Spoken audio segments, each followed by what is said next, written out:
在湖南的高山之巔，藏着一個古村落。無人機從高空俯視，一條碎石盤山公路直通山頂，幾棟泥土房出現在了我們的視野。本以為此次探訪和以往一樣，但是卻發生了一件令我們終身難忘的突發事件。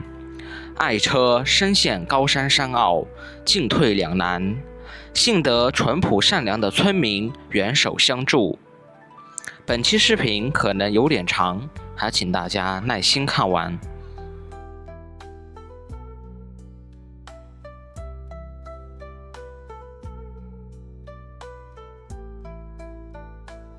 走遍湖湘大地，領略風土人情。嗨，大家好，我是天福。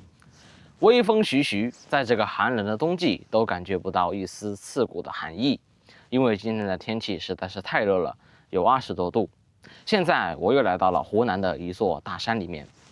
剛剛我們的無人機發現，在這個大山的山頂上有幾棟房子，看樣子還像是幾棟古老的房子，而且它的外牆上還做了重新的粉刷裝飾。我們現在想去那個房子裡去看看，看看那裡還有沒有人居住。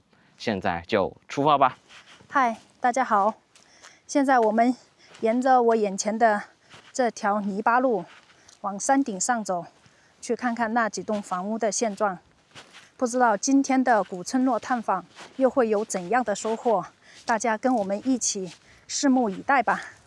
說不定還有一些意想不到的驚喜在等着我們呢。我們現在所走的這條路面啊，都是蜿蜒盤旋的這種碎石泥巴路，是新開挖的。你們看，都沒有鋪設水泥。這條路看樣子是開車不是那麼的好走，因為它還是有點坡度的。不過還是有這麼寬。小車子不是很好走，因為它的底盤太低了。但是你放心，媽媽的開車技術現在是訓練的爐火純青啦。什麼懸崖峭壁的公路啊，還有凹凸不平的路啊，我們都走過，沒有哪裡去不了的地方。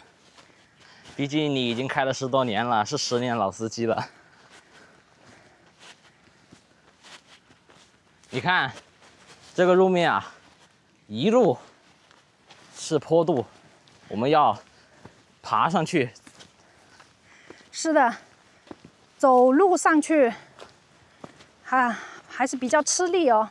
那麼開車的話，技術不是很好的話，建議不要走這種山路。我們從這個位置看，非常的陡。要是下雨天吶，或者下雪天吶，根本就不敢開上來。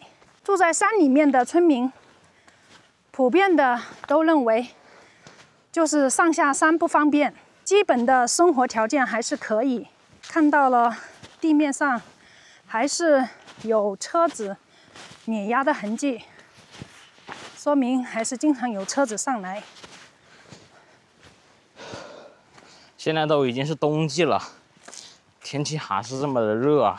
這裡呢，沒有城市的車水馬龍，沒有城市的嘈雜，這裡非常的安靜，只能聽見鳥叫蟲鳴的聲音。這山上又是一大片的竹子。竹子是一種比較容易生長的一種植物。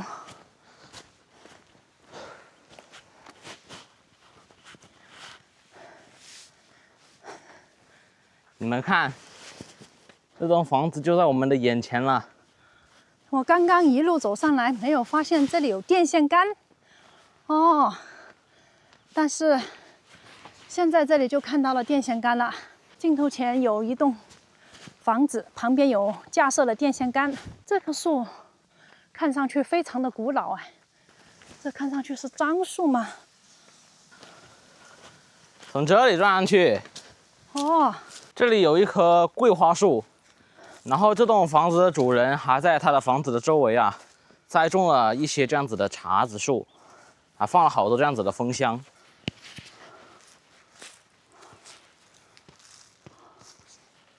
哇，都能聽到蜜蜂在這裡忙碌，勤勞的小蜜蜂啊。那個是馬蜂嗎？那麼大一隻。我看一下，真的是嘞。馬蜂，你看到圍着蜜蜂在這裡轉，它是不是想吃蜜蜂哦？哇，這個馬蜂確實是好大。這個馬蜂就在旁邊轉，哦喲，有幾隻馬蜂，2隻馬蜂在那裡盤旋，走，房子被它遮到了，就麻煩了。哇，這個主人在這裡這裡也種了一棵桂花樹，哇，長得非常的茂盛。這個是什麼果子？這個呀，這個是番茄還是刺天茄呀？這個不就是我們平常在山野裡面看到的刺天茄嗎？只是它成熟了，應該是刺天茄。有人嗎？看樣子沒人住。他這裡應該專門的養蜜蜂，因為他的那個房間裡面也放了蜂箱。哦，這棟房子還不是泥土房哎，是的，是那種水泥磚房，門也是不鏽鋼鐵門。這個房子啊，看上去應該是沒有人在這裡長期居住，可能在這邊偶爾打理一下。他在這裡純粹只是養蜜蜂，周邊也沒看到種植其他的農作物。哦，這個房窗戶是開着的，裡面還放了床。窗戶打開，因為它放了蜂箱，所以方便蜜蜂飛進去採蜜。它上面這個房子上面還吊頂了。這裡是一間臥室。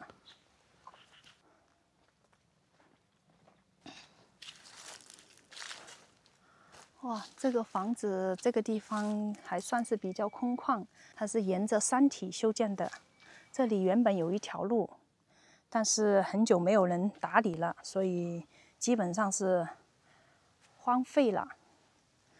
這裡還放了一些竹編籮筐，還有木桌子。啊，這個門是鎖起來的，進不去了。這裡就是一些蜜蜂。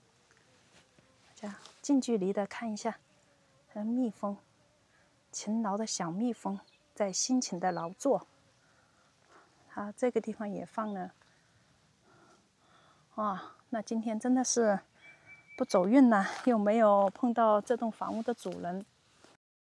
在湖南的大山裡面，我們發現了很多這樣新修的水泥磚房，他們都是供一些無保戶的人居住在裡面，像一些無兒無女，然後甚至沒有兄弟姐妹的人，他們一輩子都沒有成家。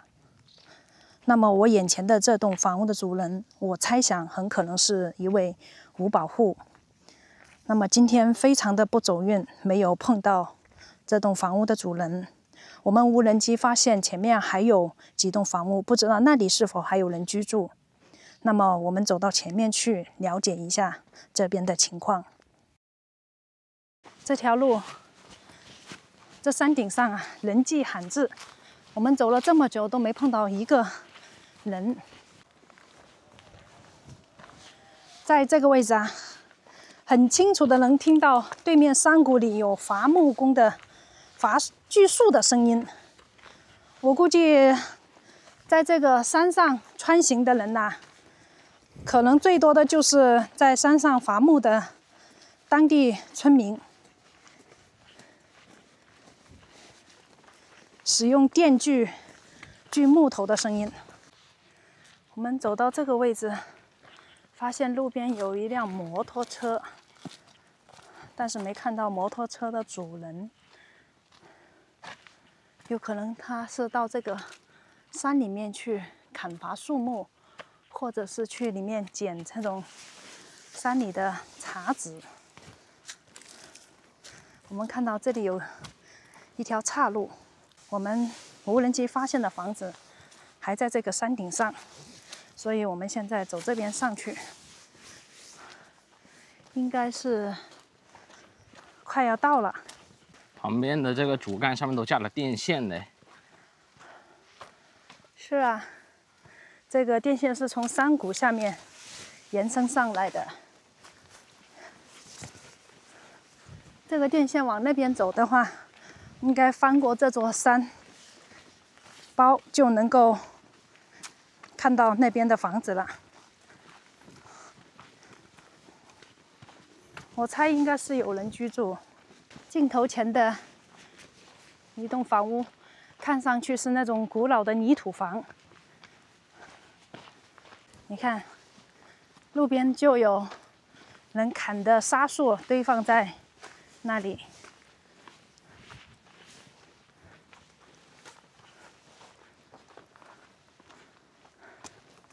我眼鏡頭前的這條路完全荒廢了。其實以前這裡應該是經常有人走動的，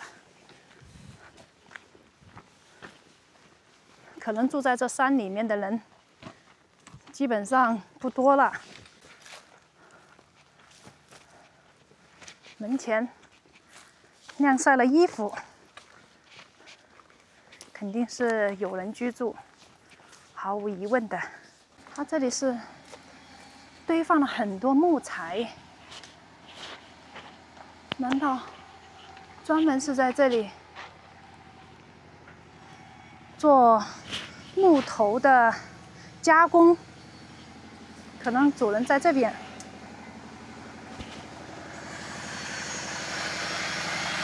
哇，確實是鋸木頭，做木頭加工處理。我們先到這邊去看一下，那邊主人在那邊鋸木頭，可能比較忙，機器又非常的吵，可能聽不到。我們先在這個周邊看一下吧。我眼前的這棟泥土房的年代看上去有蠻久，我看上去應該都有40-50年了。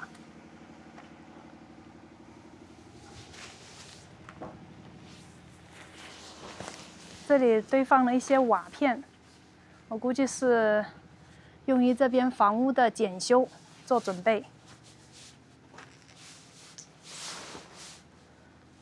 他家裡都放了很多砍下來的這種沙樹，修整好的這種樹啊，有的還鋸過了，加工過了，已經是半成品。這裡是一棟新的紅磚房，這棟房屋應該近10來年修的。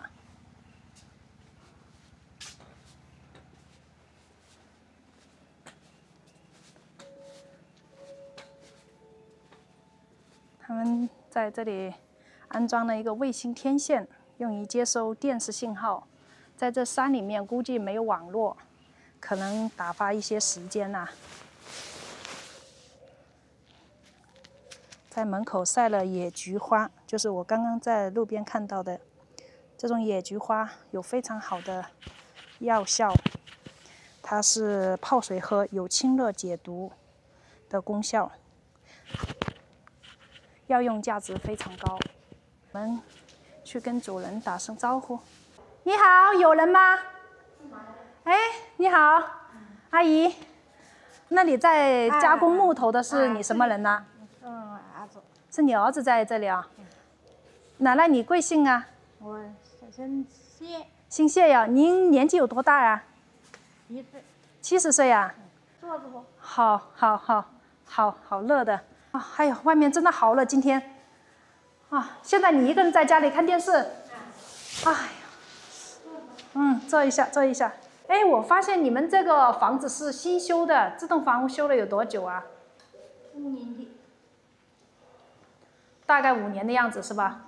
旁邊那棟泥土房是你們家的嗎？我的叔叔。叔叔啊，就是你老公的弟弟。那棟房子年代有多久了？看上去比較老啊。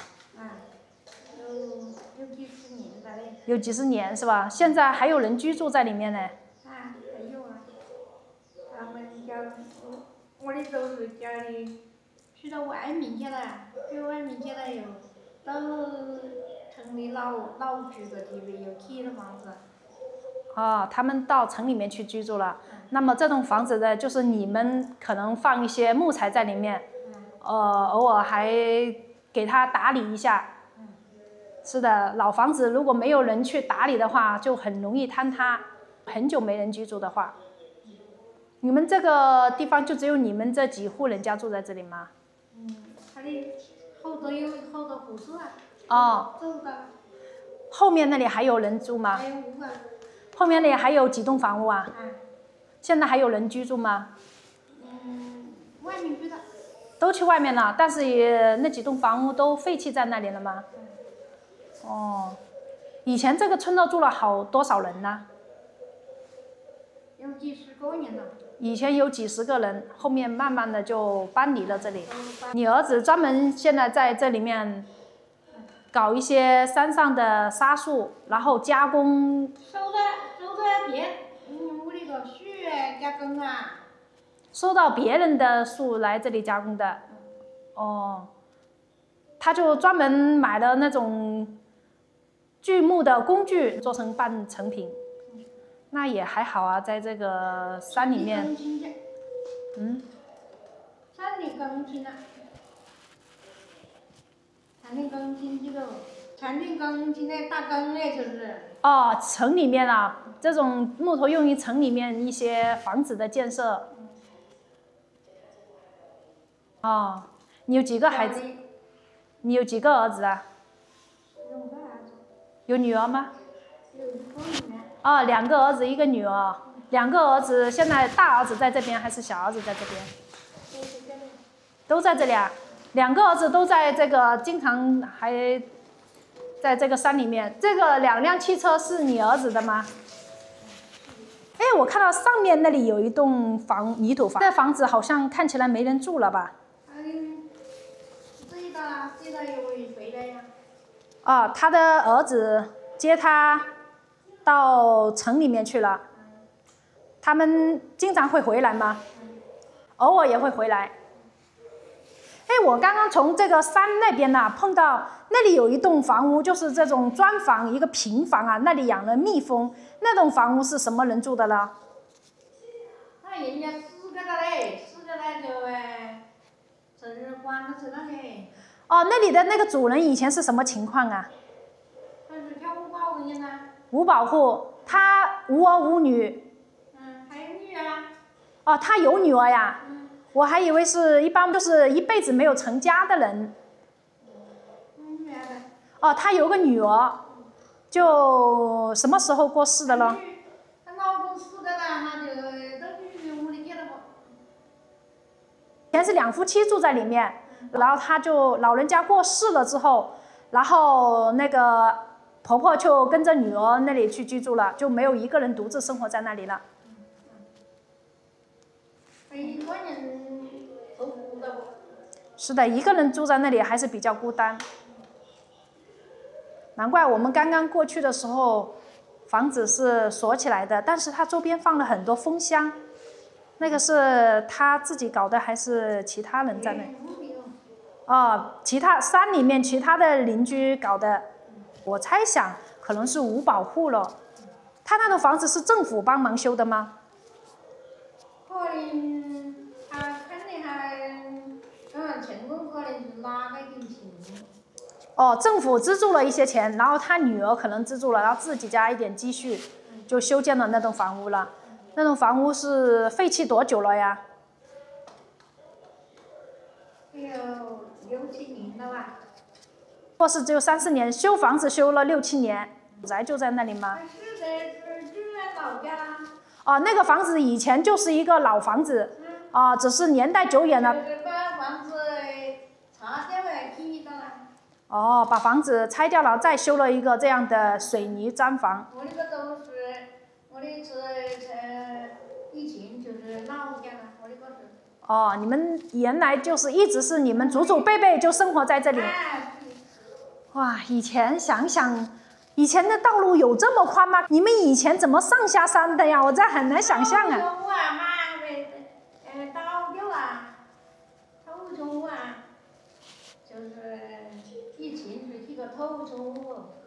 以前是那種土房子，然後呢，就慢慢的年代久遠了就倒塌了。那麼你们以前住在這裡，要到山下去，怎麼下去的喲？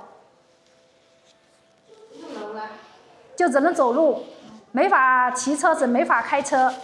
你像現在修這個房子，是因為有車子可以運很多這樣的水泥啊，這種建築材料上來，還是要方便一些。你像以前沒有這麼寬的路啊，以前上下山都是非常的麻煩。你們這裡能種田嗎？種田應該種的不多吧？這裡。是的，山頂上估計水源沒有那麼充足，對吧？所以你們以前在這山上做什麼來維持生計呢？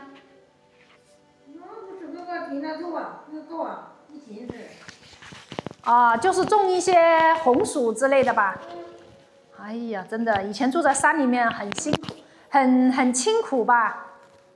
是的，以前不是说山里个民啊，也不是苦啊。对，住在山裡面的人。毛的嘛，你不用来下來呀，你不要下來做個但是我看你們家房子在這個位置視野還是比較好哦。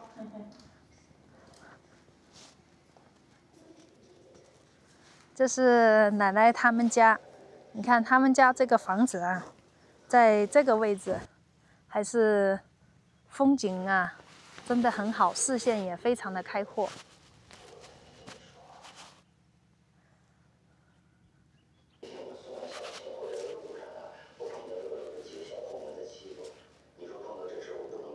你們家裡養了蜜蜂嗎？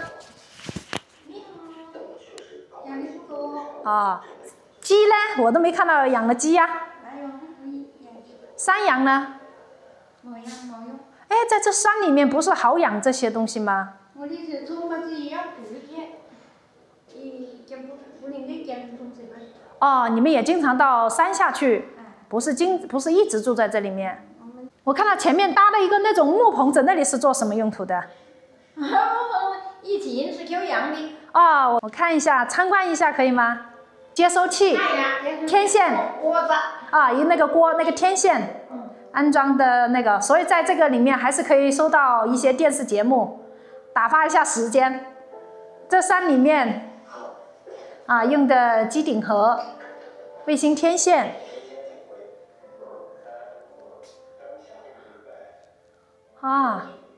這裡是做的現代化的廚房。我看你門口這棵桂花樹有多久啊？這棵桂花樹10多年了嘞。有10多年啊？對呀。哦，紅色的紅桂花喲。好了，那我們走了，不打擾奶奶看電視啊。好了，拜拜。你們這裡水也是用這裡的山泉水是吧？這裡的山泉水還比較充足啊。哎呀，這是兩兄弟啊。這裡又是一個岔路口，那邊有一條路。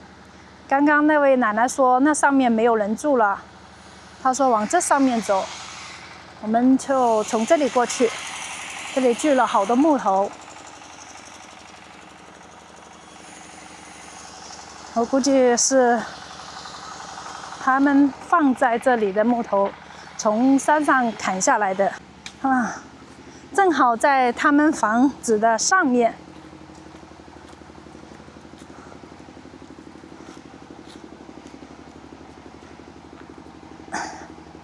這是一棟泥土房，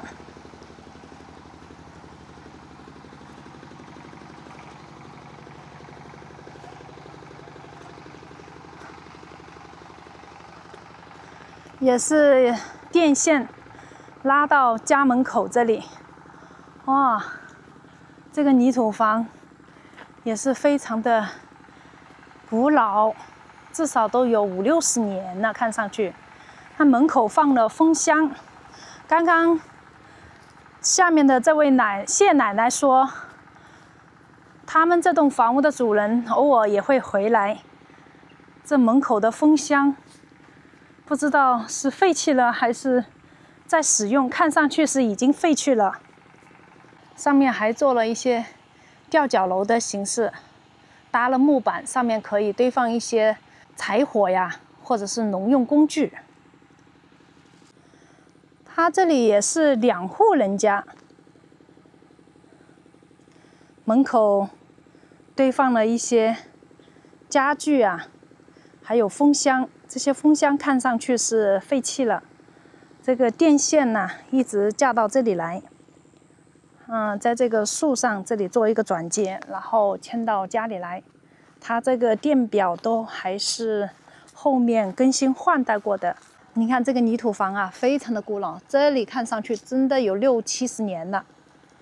門口以前的這種風箱，還殘留的一些蜂蠟呀。這是一間臥室，裡面還放了席夢思。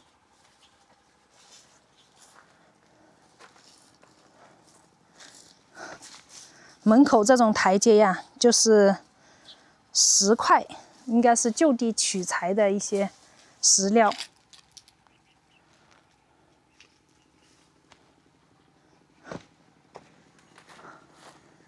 看一下這邊。這棟房屋基本上後面的牆壁都已經坍塌了，只剩下一半了，所以這棟房屋應該廢棄了很久了。這沒法住人了。湖南這邊山裡的人，家家戶戶在門前種桂花樹，可能是有非常好的寓意。桂花樹有什麼好的寓意呀？花開富貴，十里飄香嘛。十里飄香，花開富貴啊！這棟房屋荒廢了。我們走到這裡來，整個這一片就只有下面這一戶人家謝奶奶的2個兒子，經常來這個山裡面，他們在這裡面搞伐木的工作，在這裡主要是加工砂樹、加工木材。可能這裡是他們經濟來源的最好的選擇。很多人不願意在山裡面待，都要到外面去謀求生路，但是他們仍然選擇居住在這個山裡面。哇，其實搞這種锯木頭還是比較危險的，一定要非常的專心，不然的話容易割到手了。這是這位謝奶奶的2位兒子。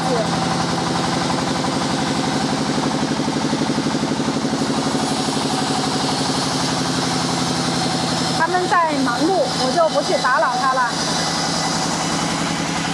哎，我們剛剛到上面那棟房屋裡，那棟房子好像完全廢棄了，都坍塌了，沒有人住了，可能就不會回來了。啊，基本上倒塌了。這裡種的菜，要不是謝奶奶告訴我這裡是豌豆，我還不知道這裡種的是什麼。這裡種的是那種叫什麼？青菜。這個看上去是我吃過的，像是那種菜頭。榨菜。榨菜，對，它是做那個榨菜的。榨菜。這裡有好多野菊花耶。你看。我被大力姐摘的。是的。把它摘起來，你看這野菊花長得非常好。来，把它摘起。拿回去曬的，泡茶喝，還是清熱解毒，對吧？是的，清熱解毒。這裡經常會有飛機跑嗎？哦，經常會有飛機從這邊經過。好了，我們走了，拜拜。拜拜。我們沿着盤山公路一路走上來，找到了無人機，發現了這幾棟房屋。有的房子啊，如今已經廢棄了，失去了生機，但是有的房子卻充滿了生機。一位70多歲的謝奶奶，還有她的2位兒子，依舊堅守在這個大山裡面，繼續幸福又快樂的生活。我在這裡祝那位謝奶奶身體健康。現在已經是冬季了，天黑也比較早，這條路呀也不是特別的好走，我們要趕在天黑之前趕緊下山。那今天就分享到這裡了，感謝大家的收看，我們下期視頻再見，拜拜。大家猜一猜，我現在在哪裡？我現在在湖南的一座高山之巔。今天在視頻的開頭我說過，不知道探訪這個古村落會有什麼樣的收穫，然後有沒有什麼意外驚喜？果然，今天下午發生了非常令我很後悔的一件事情，就是我的車子啊，開着開到山頂上去了。現在呢，陷在了山上的一個山凹裡面，上不來，下不去了。所以今天晚上就只能借住在這個謝奶奶家裡面。明天請人挖機師傅，明天幫我推上來。我們明天可以一大早起來看這裡山上的日出。我們因為他們家的房子基本山頂了，所以我想明天一大早起來啊，看看這個地方是不是日出非常的壯觀。以前我們在城市裡的時候，天黑了，我們抬着頭看上天空，都沒有看到有星星。但是啊，我們在這個大山的頂端抬着頭，在黑夜裡面就可以看到有好多這樣子亮晶晶的小星星，真的是別有一番的景象啊，在城市裡是看不到的。今天早上我们本以为會有驚喜等待着我們，但是驚喜變成了驚嚇，車子拋錨了。今天下午，因為用無人機探測到山頂上有一條很寬闊的路，可以通往山的另外一邊。本來想着開車從另外一邊下山去，結果呢，走到山上啊，那個路啊，非常的凹凸不平，所以車子陷下去了，就開不上來了。因為我說過，我的車子是普通的商務車，它不是市區車，所以後來當地的大哥跟我說，任何車子跑上去都沒法行駛。今天的經歷也是讓我非常的難忘，因為我都是生活在城市裡面，都沒有住在過大山裡面。小時候跟爺爺奶奶住在一起，也只是住在小鎮裡面。今天啊，是第一次經歷在山裡面居住生活。是的，第一次遇到過這種棘手的情況。好在我們今天來到這個謝奶奶家裡面，他們一家人都非常的熱情，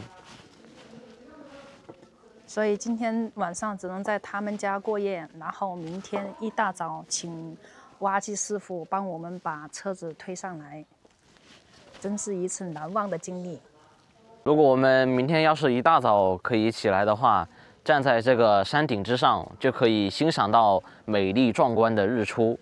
正常我們要是去爬山，想要去看日出啊，我們得要一大早就要起來，抓緊爬山，爬到山頂上才能看到日出。但是啊，我們今天有這種得天獨厚的這種機會，可以不用爬山就可以到這個山頂上，只要每天早上早點起來，就可以欣賞到壯觀的日出。到時候就可以拍照留念了。到時候給大家看一看山頂上的日出是一個什麼樣的，有什麼特殊之處，對不對？是的，我一般看日出的時候都只是在手機或者是影視劇上面才看到過日出，從來沒有親自體驗過在山上看日出是種什麼樣的感覺。一般都是在山上，每次晚上拍完視頻回家之後才能。都是看日落，都沒看過日出。看來今天探訪的這個古村落真的是給我意外的驚喜呀！幸好遇到了謝奶奶這戶人家，非常的熱心善良，讓我們在這邊借宿一晚。而且他們也是不是經常在這裡生活的，他們要是沒有在這做事，要是下山去了，那我們今天就完蛋了。是的。所以說，我们还是幸運的，比較幸運的。对，我們每次出行都有貴人相助，這是我們在視頻當中說的最多的一句話。每次出門都有貴人相助。畢竟他們這個地方的環境非常的好。也感謝大家對我們視頻的支持。好了，那麼我們今天準備調好鬧鐘，那麼明天迎接日出，大山裡面日出的景象。好了，大家明天見。幾點鐘會可以看得到日出？7點鐘，早上7點啊。可以看得到日出。看得到。啊，7點，因為你這是屬於高山嘛。我們真的是第一次住山裡面。現在是早上的6點49，在這個山裡面呢。真的是格外不一樣。現在可以看得到月亮還在天空當中。我們昨天真的是不幸中的萬幸，幸好借住在這個謝大哥他們家裡面。現在日出還沒出來，應該是從我鏡頭前的這個方向出來。你看眼前雲霧繚繞。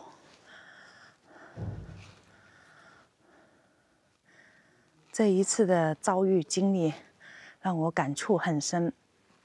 福禍相依吧，禍呢是我們的車子現在大山裡出不來，那麼福呢就是我們能遇到謝大哥他們一家，非常的熱心善良，幫助我們，不然我們要天黑了徒步下山，要走5、6公里才能夠找到人家，才能出山。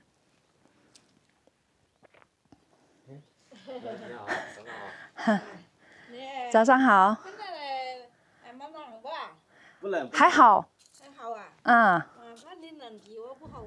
還好還好，給我們安排的住宿的非常好。你現在在搞什麼？搞麵吃啊。啊，搞麵吃，搞了一些香菜和蔥。好。現在日出還沒有出來。嗯。是吧？我以為日出應該就是4、5點鐘的樣子，沒想到6、7點鐘了，太陽都還沒有出來。我只知道以前喜歡看日出、登山的一些驢友，他們通常都是提前1天到山上來，然後搭帳篷，然後第2天一大早就起來看日出。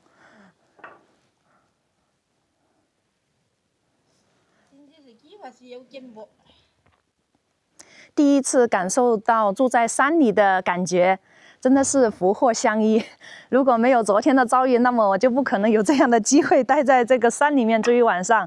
我以前以為住在山裡面，可能晚上啊會有一些鳥叫啊，還有一些怪獸的聲音在那裡叫，但是昨天晚上真的是出奇的安靜。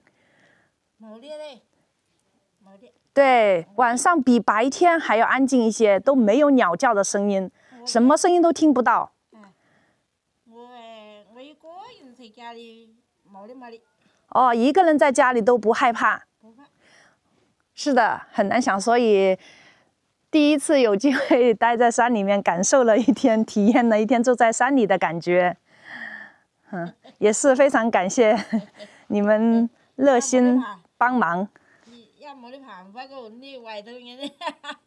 是的。習不習慣，出來了又沒辦法了。是的，是的，出來總是會遇到各種各樣的麻煩，但是好在有驚無險，人沒有受傷就是最大的萬幸，不幸中的萬幸。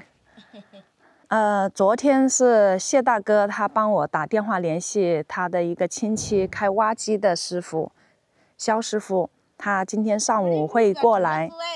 哦，侄子，是的，親戚。侄子今天會過來幫我們把車子推上來。通常挖機是用來挖土和修路的工具。那麼今天我估計是第一次帮我們推車，所以是又是对他来講可能也是一次挑戰了。好，那我們就在這裡靜靜的等待蕭師傅來幫我們解決眼前的困境。昨天搞得非常的狼狽，非常的窘迫。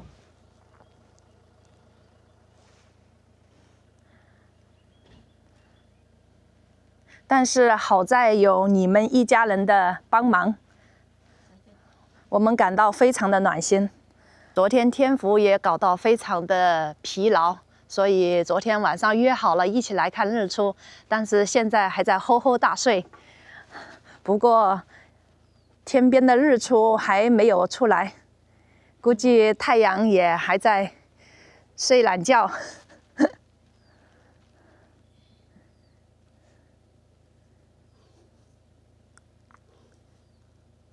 我估計太陽都出來了，只是山上的霧氣啊，應該遮擋住了太陽光，視線看不出來。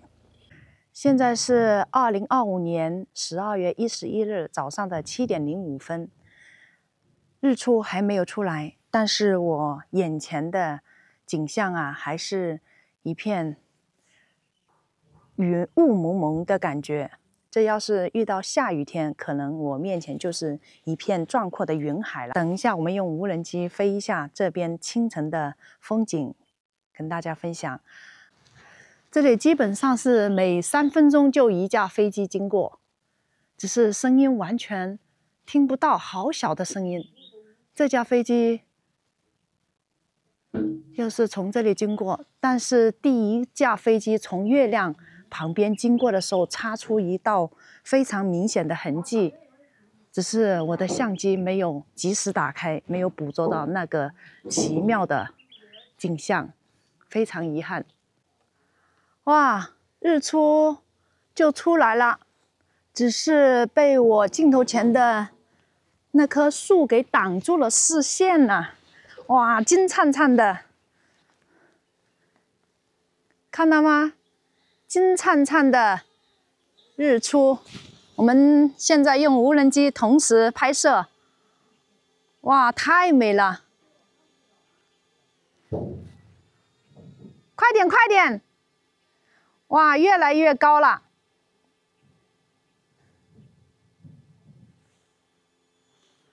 太陽衝破雲霧，哇，這是我第一次在高山之巔看日出。真的是一個非常難得的機會。哇，出來了，出來了，太好看了，金燦燦的，跟一個火球一樣。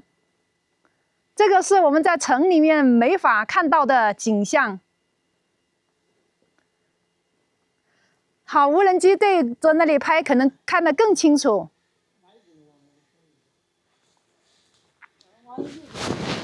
一直在這裡蹲守了20多分鐘，蹲守了半個小時了，終於出來了。所以昨天晚上謝大哥他們就說7點鐘的樣子，7點多才會出來。我就很納悶了，日出一般不是5點多鐘就出來嗎？可能冬季的太陽出來的晚一些。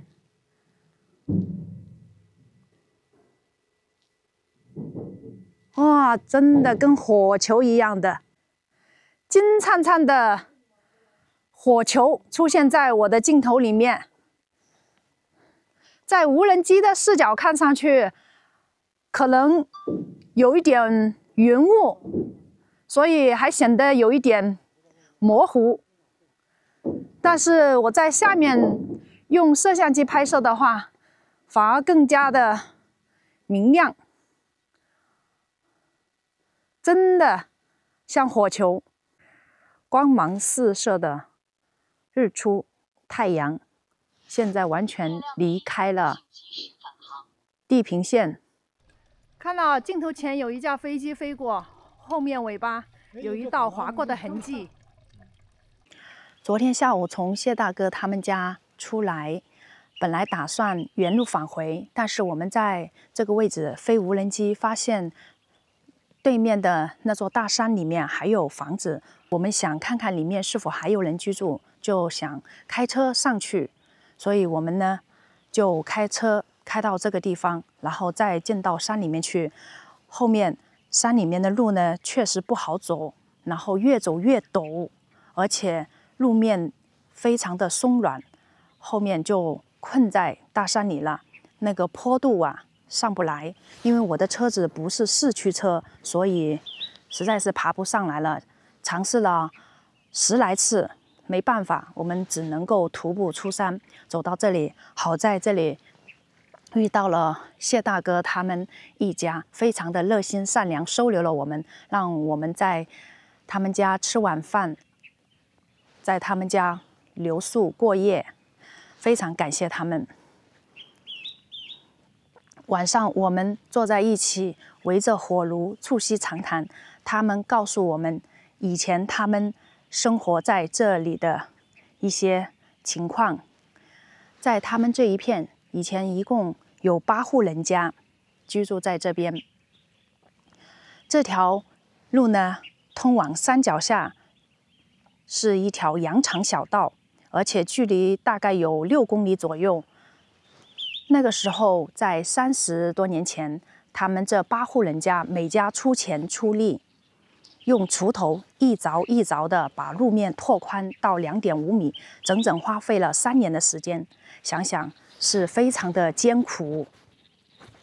後面在近2年，他們又重新請挖掘機把這個路面再一次拓寬到現在的這個寬度，大概有3、4米的樣子。所以這條路呢，能夠通汽車甚至是貨車都能夠通行。但是隨着時代的發展，路面是拓寬了，但是以前住在山裡的這些鄰居、這些村民，一個個搬離了這座大山，現在就只有謝大哥他們一家仍然堅守在這個山裡面，守護着他們以前的祖宅。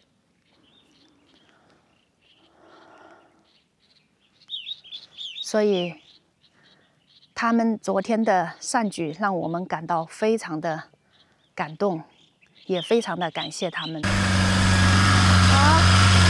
現在挖機師傅開車上來了，等了一上午，估計是這個挖機師傅太忙了。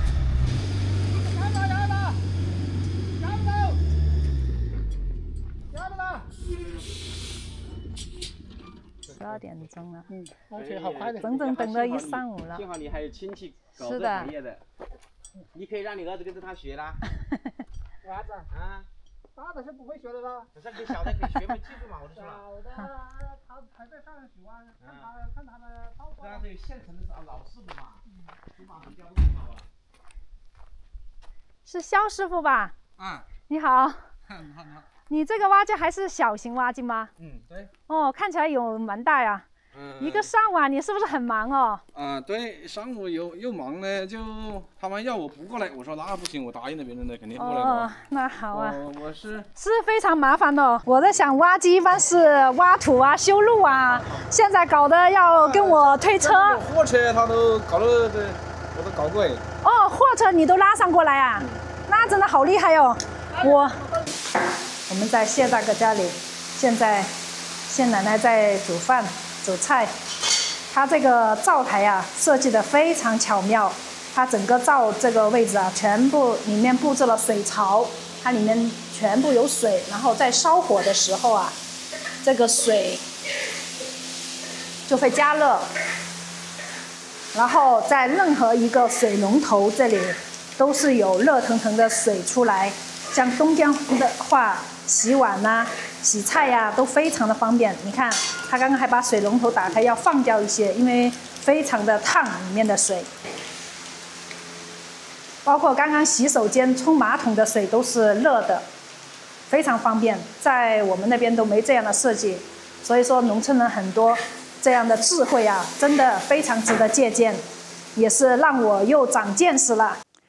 現在我們先徒步到我昨天車子卡住的那個地方去。我昨天就是從這條路上去的。現在肖師傅在下面吃飯，我們走到那裡去還有接近3公里的路程，所以我们先上去，等一下他開車上來，開挖土機上來。這條路真的，現在想想看，都是感覺非常的陡。我不知道我昨天是怎麼開上來的。你看這裡就是凹凸不平，上面還有更陡峭的地方。我剛剛徒步走過來，走了接近半個小時了。你看這條路有多陡啊，泥土又鬆軟的。我昨天是失策，其實有好幾個地方我都沒有停下來，先觀察一下路況，再往前面開。你看鬆軟軟的啊，我的愛車呀，昨天把它孤零零的丟在這個山坳裡面過夜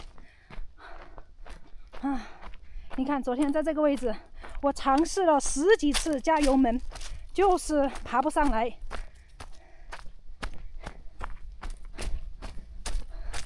簡直要崩潰了！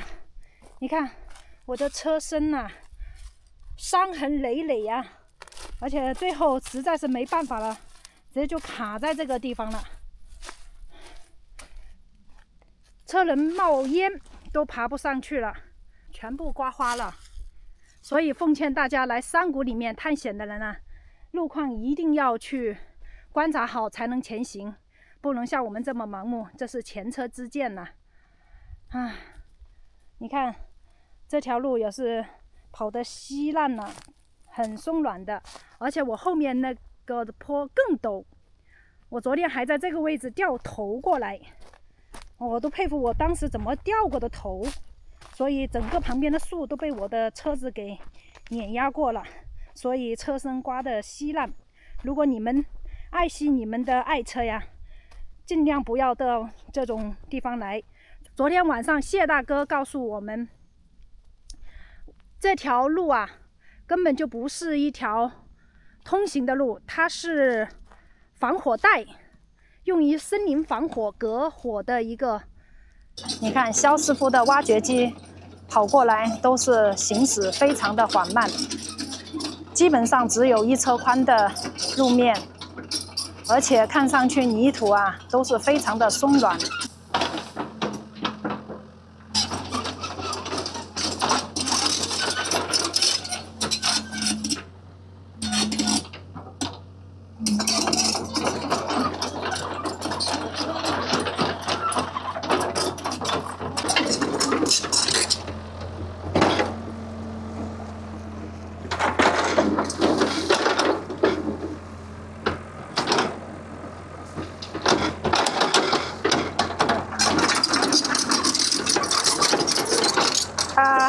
顺便把這裡的路修整一下。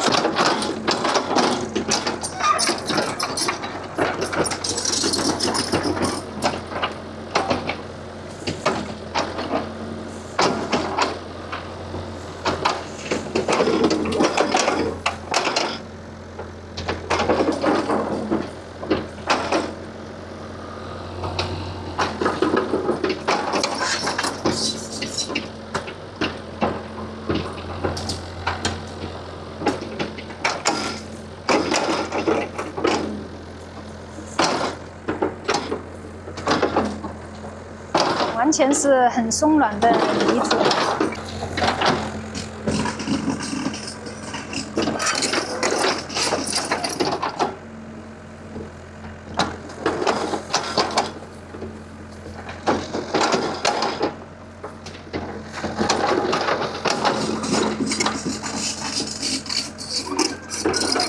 尤其是這個 Z 字形的路面吶。